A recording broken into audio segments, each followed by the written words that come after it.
आईने में मेरी उंगली ने लिपस्टिक की जो लकीर खींची वो टेढ़ी निकल गई। हाथ कांप रहा था। शादी को 11 माह हो चुके थे। मियाँ जी दफ्तर से वापस आने वाले थे। मैंने लिपस्टिक रखी और हाथ धोए। साबुन की खुशबू ने किचन तक पीछा किया। फोन की स्क्रीन रोशन हुई। एक पुराना नंबर।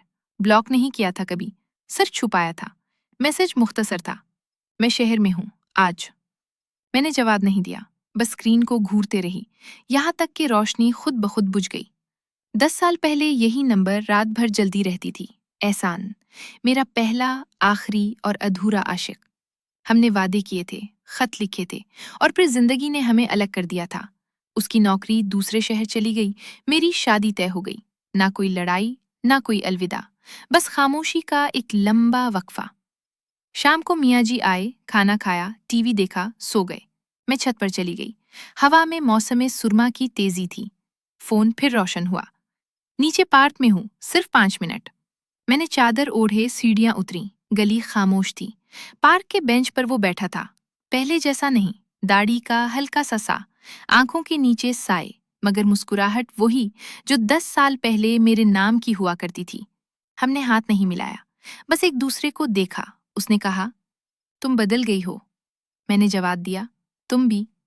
बातें पुरानी यादों से शुरू हुईं। कॉलेज की कैंटीन, बारिश में भीगी किताबें, वो रात जब हमने पहली बार हाथ थामे थे। फिर खामोशी पड़ गई। उसने मेरा हाथ उठाकर देखा। शादी की अंगूठी चमक रही थी। उसने उंगली से छुआ और छोड़ दिया। आधी मुलाकात 3 दिन बाद हुई।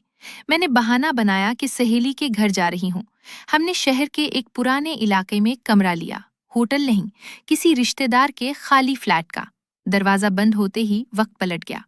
एहसान ने मेरा चेहरा दोनों हाथों में लिया, जैसे कभी लिया करता था। मैंने आंखें बंद कर ली। उसकी सांस मेरी सांस से मिल गई।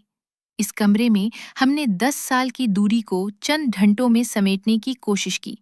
जिस्म की हाफजा ताजा निकली। हर लम्स पुरानी जगह पर जाकर रुकता। सांसों का झूंरा इतना मानूस था कि लगता था कोई वक्फा कभी हुआ ही नहीं। हमने एक दूसरे को इस शिद्दत से महसूस किया जैसे कल ही जुदा हुए हों और आज फिर मिले हों। जब रोशनी मध्यम हुई तो दोनों खामोश लेटे रहे। छत पर पंखा घूम रहा था। एहसान ने मेरे बालों में उंगलियां फेरते हुए कहा, तुम खुश हो? मैंने झूठ नहीं बोला। अब आदत हो गई है। उसके बाद कई हफ्ते ऐसे गुजरे। मैं घर में बीवी बनी रही। खाना, मुस्कुराहट, हाँ जी। बाहर निकलकर एहसान के पास चली जाती। कभी दोपहर, कभी शाम। हर मुलाकात पुरानी कहानी का नया बाब लगती। कभी हम सिर्फ बातें करते, कभी बातें दरमियान में रह जाती और जिस्म बातचीत संभाल लेता। एक दिन उसने पूछा, क्या तुम छोड़ सकती हो ये सब? मैंने उसके कंधे पर सर रखा और कोई जवाब नहीं दिया। जवाब मेरे अंदर मौजूद था, मगर जबान तक ना पहुंचा। मियाँ जी को शक नहीं हुआ, या हुआ तो उन्होंने नजरअंदाज कर दिया। घर की रूटीन ना टूटी, बस मेरी आंखों में एक नई नमी आ गई, जो कभी कभार आईने में नजर आ जाती। एहसान एक दिन आया तो उसके चेहरे पर फैसला लिखा था, मुझे दोबारा जाना है, मुस्तकिल, दूसरे मुल्क। मैंने सिर्फ इतना पूछा, कब? उसने कहा, हरे हफ्ते। आखिरी मुलाकात इसी फ्लैट में हुई। हमने वक्त को रोकने की नाकाम कोशिश की। हर लम्स में 10 साल का वजन था। सांसों का मीलाद अब टूटने वाला था। जब अलग हुए तो एहसान ने मेरी हथेली पर अपनी हथेली रखकर दबाया। कोई वादा नहीं किया, मैंने भी नहीं मांगा। दरवाजे पर खड़े होकर उसने एक बार फिर देखा, वही नजर जो कभी मेरे नाम की हुआ करती थी। फिर चला गया। घर वापस आकर मैंने चादर संभाली, चेहरा धोया और बावर्ची खाने में खड़ी हो गई। मियाँ जी जल्द आने वाले थे। मैंने सब्जी काटनी शुरू की।